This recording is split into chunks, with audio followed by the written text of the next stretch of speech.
Halo, selamat datang di pembelajaran by Sinta. Di video kali ini, kita akan membahas mengenai manajemen persediaan. Jika kita memiliki suatu bisnis, menentukan dan mengevaluasi persediaan kita adalah kunci kesuksesan finansial kita. Maka dari itu, ketika kita memiliki suatu bisnis, kita perlu yang namanya memanajemen persediaan. Nah, kira-kira ada yang tahu tidak sih apa yang dimaksud dengan pengertian persediaan? Oke, pengertian persediaan adalah bahan atau barang yang dibeli dengan tujuan untuk diolah menjadi barang jadi ataupun setengah jadi atau bahan baku, tergantung daripada jenis usaha maupun perusahaan yang dilakukan.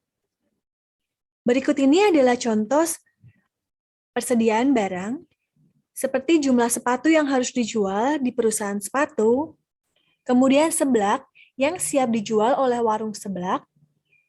Ada juga bahan baku yang dibutuhkan untuk membuat perabotan rumah tangga, donat yang belum selesai di toko roti, dan ada bahan-bahan yang dibutuhkan untuk membuat es teh di angkringan. Kalau kita cermatin dari contoh-contoh seperti ini bisa kita artikan di pengertian daripada persediaan. Jadi, persediaan itu adalah barang atau bahan yang bisa dalam bentuk barang jadi. Contohnya kalau barang jadi seperti jumlah sepatu. Ini kan sepatu sudah termasuk dalam bahan jadi ya, kalau sepatu. Jadi, sepatu ini tinggal dijual ke perusahaan. Kemudian ada juga barang setengah jadi. Barang setengah jadi bisa juga contohnya seperti donat yang belum selesai. Jadi intinya persediaan-persediaan yang berhubungan untuk membuat donat gitu. Dan ada juga bahan baku. Contohnya misalnya bahan baku yang dibutuhkan untuk membuat perabotan rumah tangga seperti kayu atau lain sebagainya. Jadi ini adalah mengenai pengertian daripada persediaan. Kemudian kita lanjut kepada fungsi persediaan. Adapun fungsi persediaan yaitu yang pertama adalah menghilangkan atau meminimalkan resiko keterlambatan pengiriman. Kemudian juga menghilangkan resiko material yang dipesan tidak baik, maka harus dikembalikan. Yang ketiga adalah resiko kenaikan harga barang atau inflasi. Dan yang keempat adalah resiko kesulitan bahan yang tidak tersedia atau musiman. Jadi intinya yang pertama itu adalah dengan kita melakukan persediaan, maka akan meminimalkan resiko-resiko yang sudah saya sebutkan di awal tadi.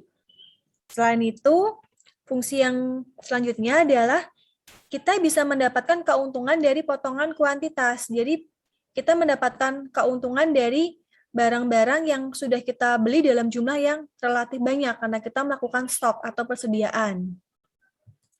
Dan juga kita bisa memberikan pelayanan kepada pelanggan setia kita.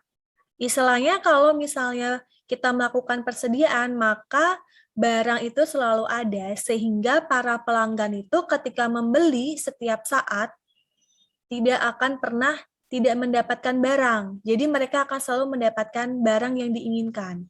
Maka terjadilah kepuasan pelanggan gitu. Nah, ini merupakan hal yang harus diperhatikan dalam melakukan manajemen persediaan. Yang pertama yaitu waktu kedatangan barang pesanan.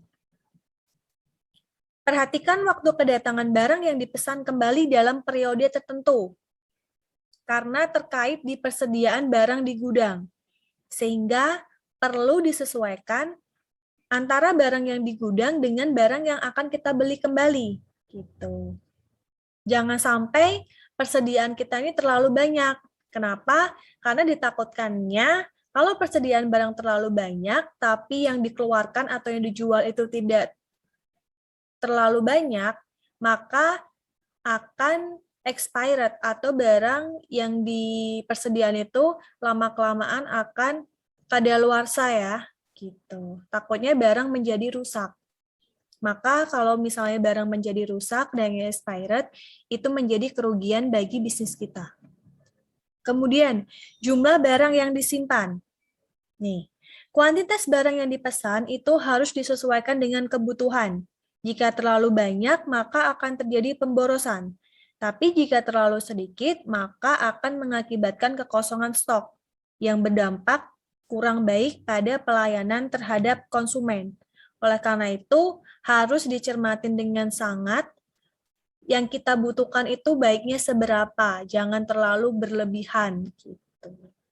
Karena harus disesuaikan dengan biaya-biaya yang kita anggarkan. Jangan sampai melebihi budget anggaran.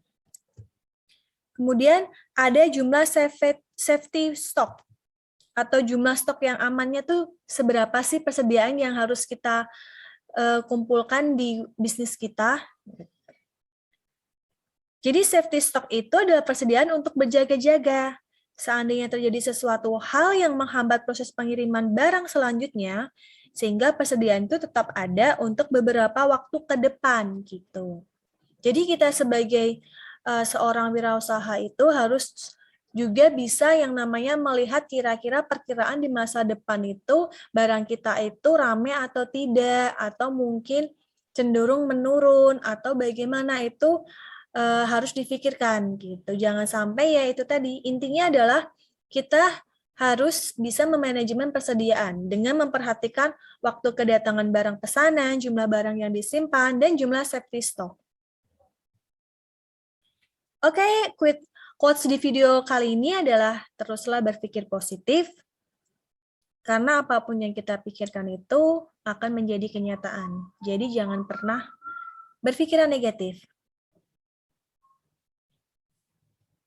Baik, sekian dan terima kasih video pembelajaran by Sinta pada video kali ini. Jangan lupa subscribe, like, dan komen-komen, serta share ke teman-teman kalian. Terima kasih.